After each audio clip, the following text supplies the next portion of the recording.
culture is shared values. So at the golf club, in the golf sport, it's the only sport that allows you to spend lot of time with other people. Hey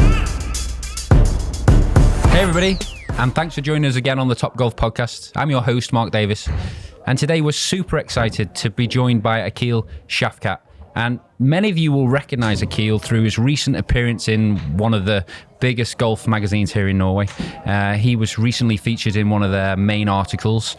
I first met Aqeel in August back at an Edgar Golf Day, which was for European Golf Disabled Association, and we were at Hauga Golf Club learning how to coach handicapped golfers better, which is a very different way of coaching than I would normally coach. And as I went into the room there, I met Aqeel, and what struck me about Aqeel was his personality and his enthusiasm for the game. And he was there as a coach, and I got to know him. And after that day, I followed him on social media, and I got to learn more about Aqeel. And what I learned was he is now a golf rules official. He has his own company here in Norway called Inkludering Norge, which got my attention a little bit because Aqeel's offering opportunity to immigrants and refugees to integrate themselves here in Norway through golf. And he posted a lot of videos on Facebook in particular about how he coached, and I just thought that was fascinating stuff. And for me, that's what real coaching is all about. So we've invited Aqeel onto the show to talk to us a little bit about himself today and his journey here in Norway and his journey into the game. He also describes himself as a social entrepreneur. So we're really excited to hear about him and how he can inspire you maybe to do other things in the game, like become a rules official here in Norway, or set up groups to inspire people who are not socially advanced as we'd like, to give them a chance to integrate into society better here in Norway. So Aqeel, welcome to the show. Thank you very much. And could you tell us a bit about your background and how you came here to Norway? Yes, well, what an honor for me to be here, and an auspicious opportunity for me to join you here. I must say, honestly, I was taken aback when I received a message from you to join this podcast. So thank you very much. As a social entrepreneur, I take it as a useful opportunity to convey my opinion for distinguished audience or listeners. So my name is Aqeel, and I'm a social entrepreneur. I come from a city where almost all the Norwegian Pakistanis come from, and the city called Little Norway. Wow. I born and spent my childhood in a Middle East country, Kuwait, with Pakistani parents. And my father, he had a job in Kuwait, but unluckily we experienced a war between Iraq and Kuwait, which resulted in migration of our family to Pakistan. And it took us 30 days of refugee life through Syria, Iraq, and Iran when we moved back to Pakistan. I have been living in Norway for 10 years probably. And I have always been living in small places like Jevnaker, Hønefoss, and now in Hakadal. And due to living in small places, I got the opportunity to observe Norwegian culture very closely as an immigrant. Yes, and this is something that I want to say about myself and my background. Yeah. Thank you. Yeah, fantastic. So how's it been to become a golf trainer? You're now level 3 golf trainer. Yeah. Why did you choose to go down that journey?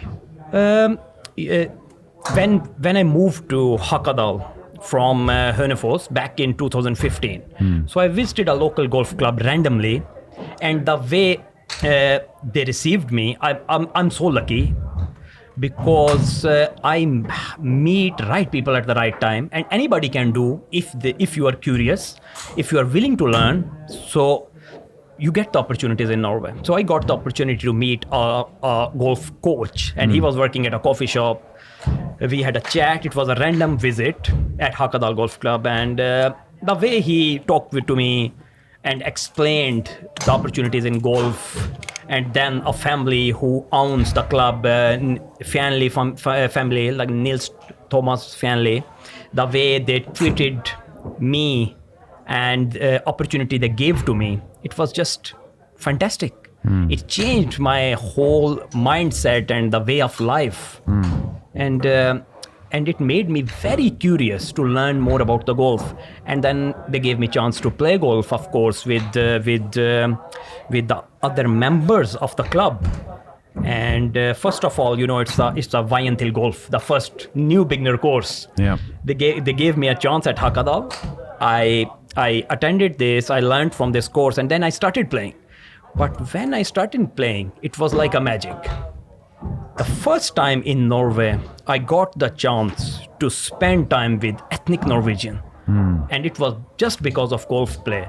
Because when you play, you play with the other members. I'm just talking for the people who are who are non-golfers. I know you know, but I'm talking for the non-golfers, that when you play, you have time to discuss, to talk, and you learn a lot about other person who is playing with you and his or her personality aspects, his values, how he treats people, what are the values the other person has. So you get a lot of knowledge. And I am extra lucky because I started playing with one who is from north of Norway.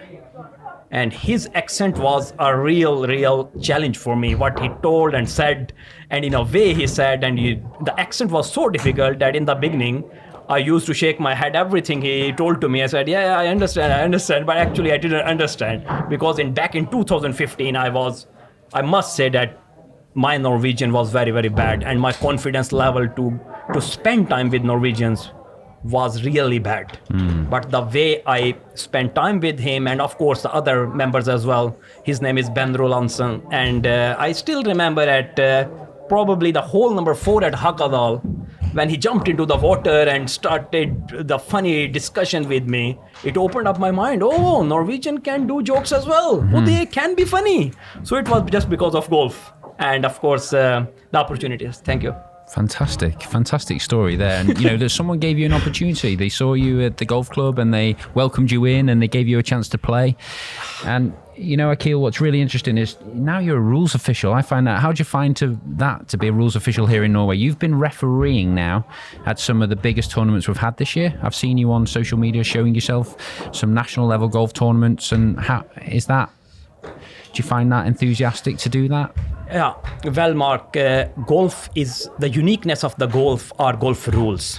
That if you see the rules of golf, you can find lot of resemblance to the real life.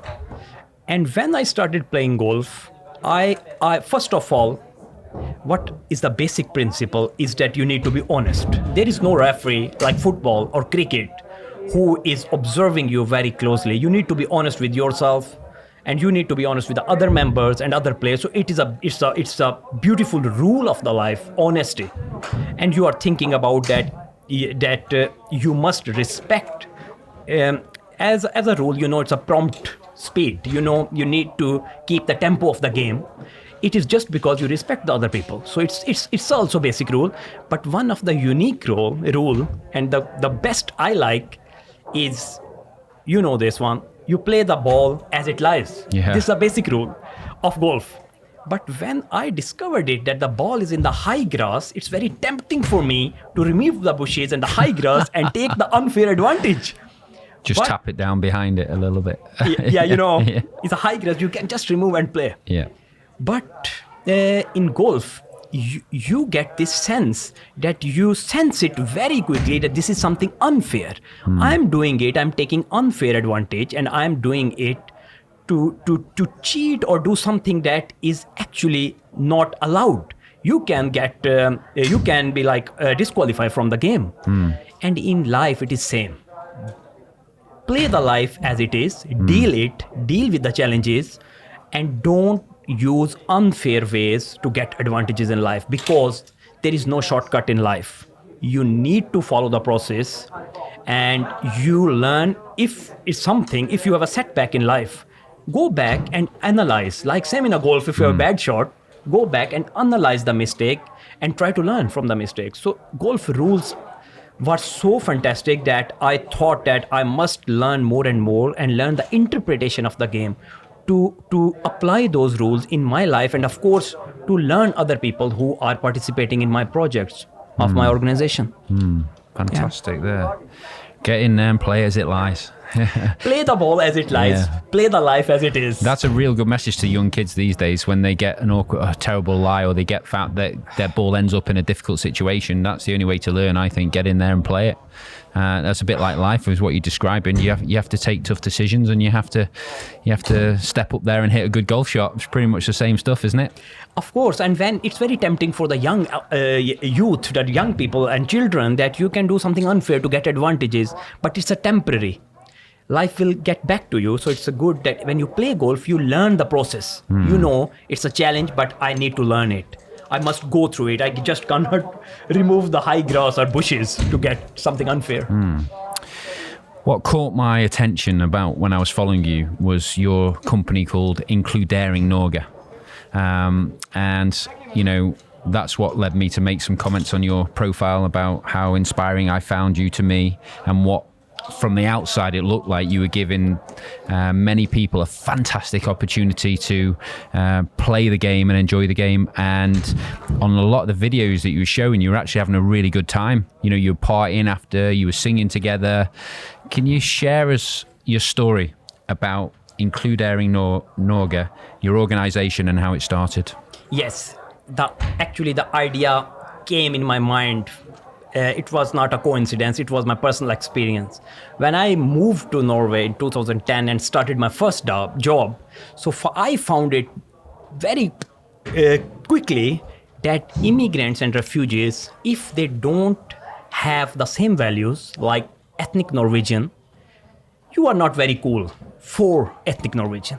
They don't consider you as a cool employee, a friend, a person to talk with if you don't share the same values. And it's the culture is also shared values, that you share the values. For example, I can give example. For one person in Oslo or anywhere, it's a value for him to go to the mosque on every Friday. But for one Norwegian, on the other hand, it's valuable going to mountain and drink beer and wine. They don't have same values. That's what to do. How we can share values? Then I thought that the golf clubs, golf courses can be a safe environment where we can gather people and they learn about each other cultures. You don't need to do everything what other cultures are doing, but at least you have the basic understanding of other cultures. So this was an idea that came into my mind, and I thought that the way golf changed my life and my way of talking with Norwegian, to understand the cultural codes. You know, I raised up in Pakistan. I born in Kuwait, but raised up in Pakistan. In Pakistan, we cut jokes with the fruit seller. We cut jokes with the bus drivers. We can be funny with a stranger, but in Norway they probably don't do. No. And what is their sense of humor and the knowledge of their cultural codes is very important for us to learn. So this was the idea. So when you have a group on the golf course, like what Inkludering Norge, my organization, doing, you are learning them new values and skills. It's very simple. But you are using golf as a tool because golf is a game that develops you as a person. One example can be, I personally used to get angry on myself when I do mistakes, when I don't have good in exam, when I am not good in language, learning Norwegian. I used to get angry. But when I started playing golf, and you know this, I know, that if you get angry in golf, you play even bad. You play more worse if you get angry. So what golf has learned me, that instead of getting angry at the situation, just try to analyze the situation and try to cope it. So this is why we are using golf as a sport, and this is what Inkludering Norge is doing. We are social entrepreneur. It means that we are giving a new solution to a problem that already exists. If it is not a new solution, then it must be a better than that what it is already existing. So we are giving even better or new solution to a problem. And what we are using golf and theater performances like a drama and film as a tools. So I can tell something about the theater as well, Yeah. but Yeah, when did you start it? What year did Inkludering Norge start? yes, I founded Inkludering Norge in 2017 and I'm running it until now. And we started with theater performances, but our theater performances are also based on the golf sport. In 2018, our theater called four for the golf, you know, with the E in the end. Yeah. And in 2019, our theater was birdie and par. That is also a golf terminology. And in 2019-20, we have a theater called Provisorisk. It was actually a short film. Why we are using film or drama? Because to improve the body language and communication skills of the immigrants. And if you remember, as you're from England, so we both come from a cricket nations. If you remember the 1992 World Cup back in Melbourne, England versus Pakistan, do you remember this day? Yeah, I do, yeah. If you get the chance to see a toss, you know, in cricket, it's a toss that you who is going to bat first and who's going to bowl first. At the toss ceremony, when they just throw a coin in the air to decide, the body language of Pakistani captain, it was very confident. He was wearing a tiger shirt and he looked very confident, and he has a very confident in his body language. On the other hand, the body language of a cricket the captain of England, he was quite nervous. Like it showed us as a nation, the first time Pakistan qualified for the final, it showed us that he is afraid of defeat. So he is in a defensive mood. He is not going to play to win, but he's going to save a match. So body language is very important in sport, Yeah. at job interview, at normal life, at the bus, everywhere. If your body language is suspicious or if your body language is hard to understand, it creates different challenges for the other person. The other person can be your colleague, other person can be your friend or even any Norwegian on the street. So this is why we are using theater or film to improve the communication skills of immigrants or refugees. So that is, for people who don't know what theater is, that is a play. It's a play, it's a And drama. when do you do the dramas? Do you do them at the golf club, or do you do them out? You play golf first, you bring people in, you coach them, and then they get to play the game on the course, and then you do the plays after? How does that work? It's actually a good flow that we recruit people. Yeah. And we do with the help of municipalities, with the help of different government sectors. Yeah. And we recruit the right people. Yeah. Target group is immigrants and refugees, but we have also some ethnic Norwegian because we need really a mix. Yeah. And we start with our theater performances, like we help them in learning the skills and the other things that they need, and the right quality of voice and etc., eye contact and etc., etc. And when they have gone through this process, then we can give them opportunity to play golf with us. Okay. We facilitate them to learn golf and play golf and then socialize. But when you have already learned the communication skills, etc., then it is very easy for you to play golf and communicate with other members. This is the idea. Yeah, fantastic. Yeah, really cool. Very different, I have to say that. Thank you. Aqeel, what's your goal with Inkludering Norge? You know, Mark,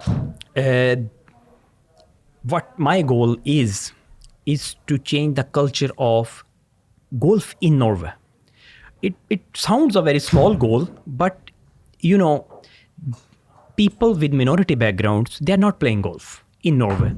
If they play, there are very few examples who are playing golf. And for example, after 5 years, I can say that if we can have 5% of members with minority background at all the 180 golf clubs in Norway, then I can say that I have achieved my target. This is what it does. It will change the culture of golf in Norway. Like all the clubs have 5 to 10% of members with minority background. This is what I'm aiming. But other thing I'm aiming is to help immigrants and refugees to get into the job market quickly. They in Norway, there is a system. They do it anyway, but it takes time. So how can we cut this time down and they can be in a job market very quick by learning skills and new values? So this is my target with Inkludering Norge organization. Okay, fantastic. Really cool. Yeah, well done. Aqeel, why are you using golf as a cultural bridge? Yes. Cultural bridge. Culture, for me, as I earlier said, culture is shared values. So at the golf club, in the golf sport, it's the only sport that allows you to spend a lot of time with other people. So when you play, you can easily analyze the other person. You have time. You are at the golf course. You are not in a hurry. This sport allows you to spend time together and learn from each other. I can tell my example. I came to Norway in 2010. What was the reason that I was never invited by any ethnic Norwegian at home or coffee shop or anywhere else? Why it started happening after I started playing golf? Because when I started playing golf, one thing to socialize, but the other thing to spend time together. And this is something unique with the golf. For example, in the football, you come 45 minutes, go home quickly. But this is the beauty of the golf, that you come, you learn the culture, you learn the values, and it opens new door. There is probably average 600 to 1,000 members at every club in Norway, or maybe 500. If one or two members of the golf club can help one immigrant or refugee, it can bring a change. We can't expect from all the 500 or 1,000 to help, but I'm thinking if one or two, let's say one member here at Toppgolf is a person who is good in selling cars, or he's running a car business, and it can give a good deal to one person to buy a car. It is already a big change. So this is what I'm thinking. That's why I'm using, because you make network, and this network will help you in a long run. So how are you then working with the golf clubs to make this difference then? What are you doing for your company and your people to give them, that one opportunity in that one golf club? How are you working with the clubs? Yeah, as I mentioned earlier, that Inkludering Norge is a social entrepreneurskap. We believe in bringing change in society, but we also believe to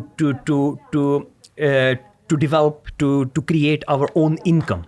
This is a difference between a normal or like a common volunteer organization and social entrepreneurskap, that you solve a society issue, but you earn with your own business. You have a double effects of your job.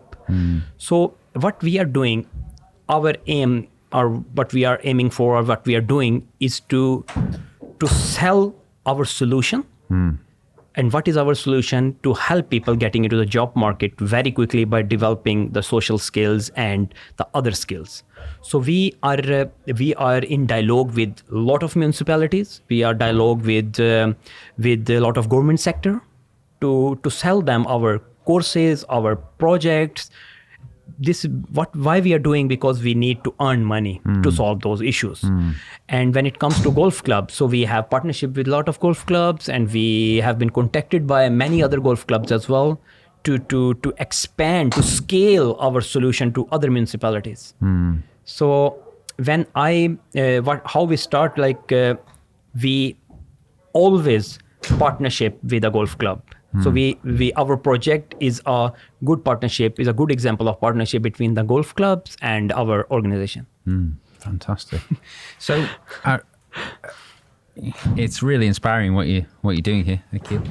But one of the questions I've got written down here, and I think you've answered it, but I'll ask you again, is there anything else you want to add?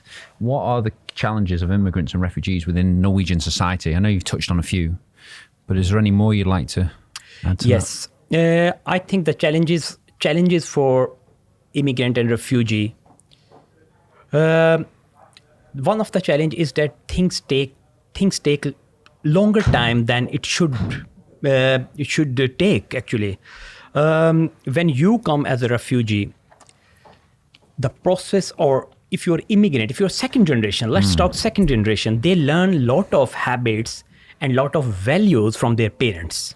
So so in Norway, I'm observing that we have same issues in the third and second generation what we are observing in the first generation or even in the refugees.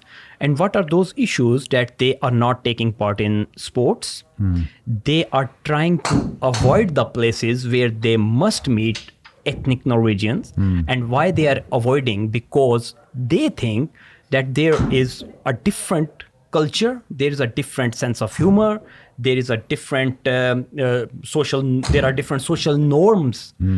So why they are avoiding to meet ethnic Norwegian at different places? So this is something that really make me worry, at least.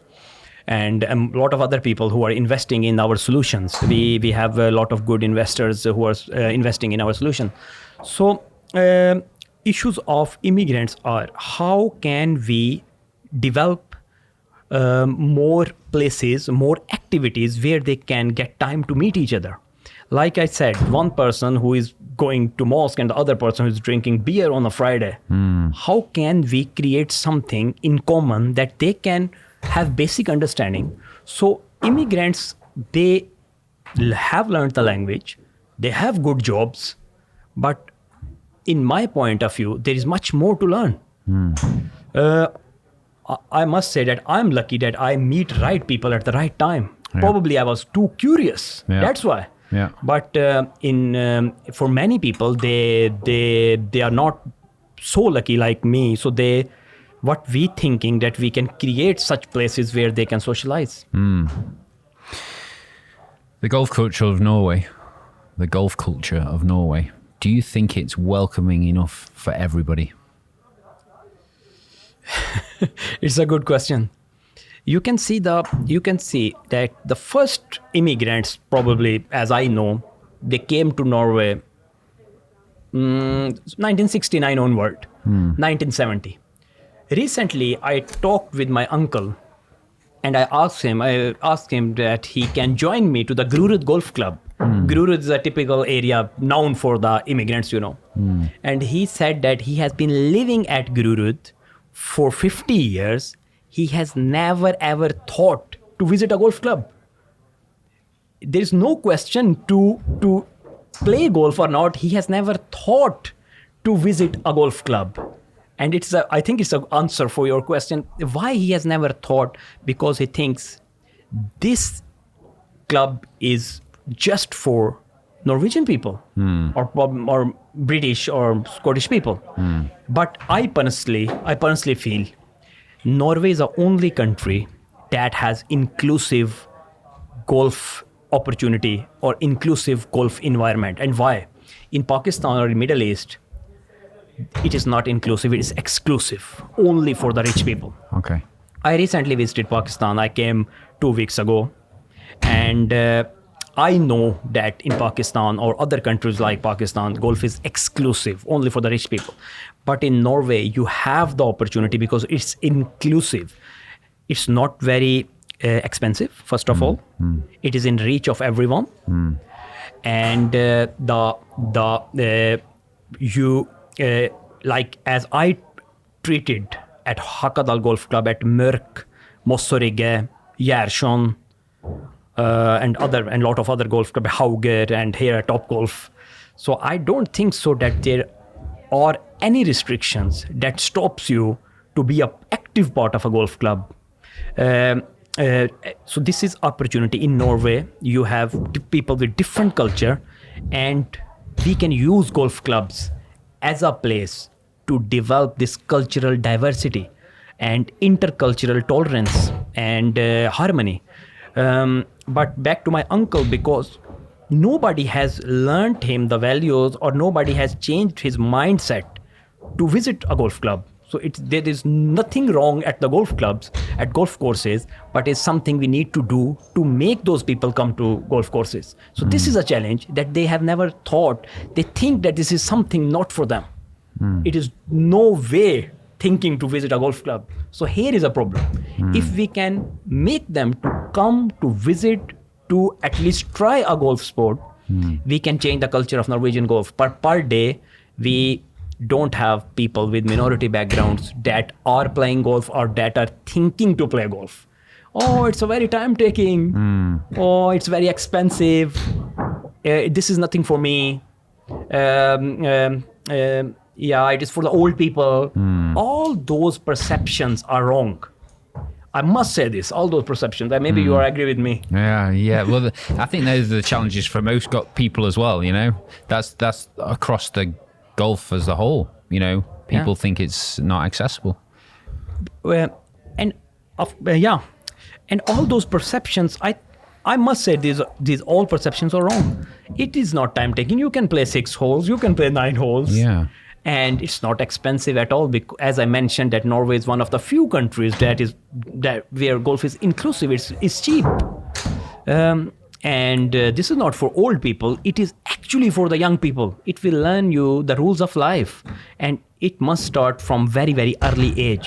Respect, win-win, to be honest, deal the life as it is. Those kind of rules start from very young age. And the other thing that golf gives you is a competence. It makes you competent. And like, if you are competent in any field, it will help you. During my last visit to Pakistan, I must say that people at the local golf club in Pakistan, they treated me with a lot of respect because they perceived me in a different way. They perceived me as a person who have knowledge of golf, who is competent. So if through my projects or through our projects, if we increase the level of competence of immigrants and refugees, I must say they will get more respect, because the higher you are competent, the more competent you are, the higher chances of job you have or opportunities. Fantastic stuff. Aqeel, you're a level 3 golf coach. How's that journey been for you? It's the same. Like I'm trying always to improve my competence level as well. I'm always trying to improve myself as a person, as a golfer, as a Norwegian, and as a human being. So this journey is just to improve my skills. In the same way what I'm doing with other participants.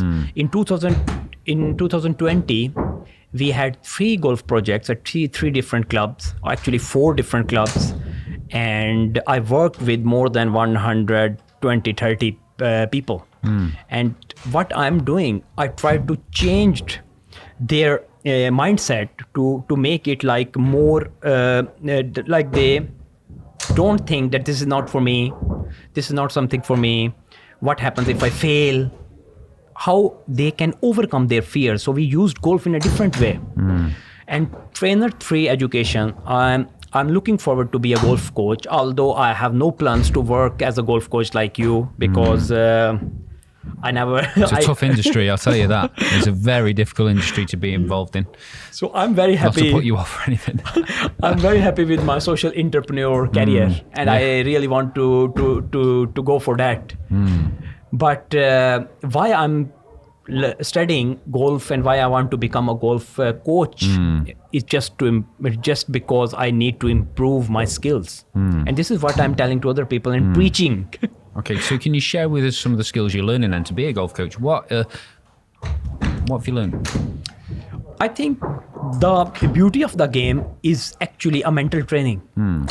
I still remember that it made more interesting for me when I started learning about the mental training, how to overcome your fear. And you do it in a golf, but a lot of things you can apply in your real life as well.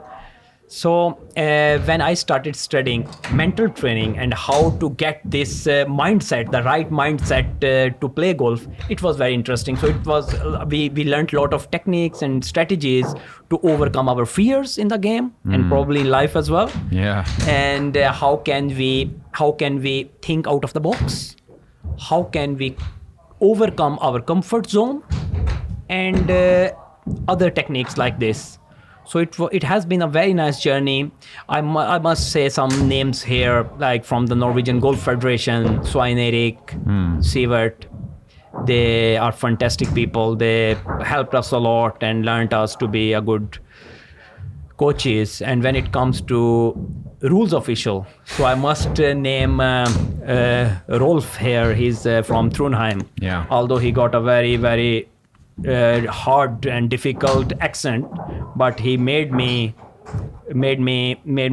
very smart, not only in the rules but in also in understanding the accents from Trondheim, and that you don't need to use R in the end of your verb because you don't need it. They don't have time for this. They have much other things to do.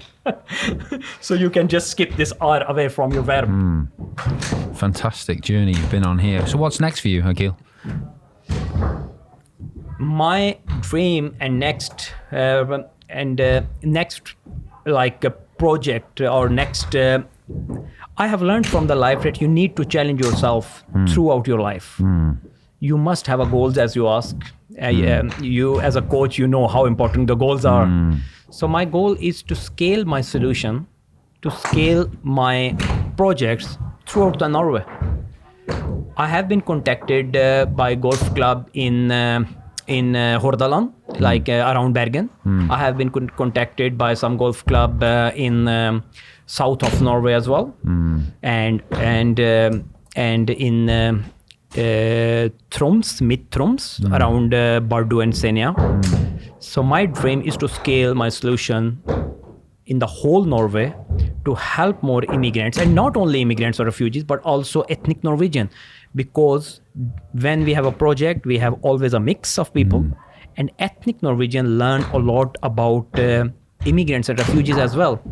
So I think we are breaking the barriers, and Norwegian they learn about other culture, and it will help to overcome their fear as well. Because Norwegian at some point are people as well, skeptical, and they have some fears, and it's very natural. It's human. You can have a fear, and we are learning them to overcome their fear by giving them knowledge of the other cultures. So my dream is to have such golf project throughout the Norway. Fantastic. Fantastic. Aqeel, it's been fantastic to have you on the Top Golf podcast, to come along and share some of your ideas and your enthusiasm for a chance opportunity to go down to the local golf club has given you a career within the game. And what's most important for me here is that you give an opportunity to others, and I think that's the best coach ever for me. And so thank you very much for coming on in and sharing your story with us. I hope everybody at home enjoys listening to this, and keep up the great work and keep on your journey to be a golf coach. I think it's a difficult one, by the way, and there's many ways to coach, but good luck with that, and thanks very much for joining. Thank you very much for the opportunity. It was an honor to be here with you at this platform. Thank you very much. See you again soon. Thanks for joining.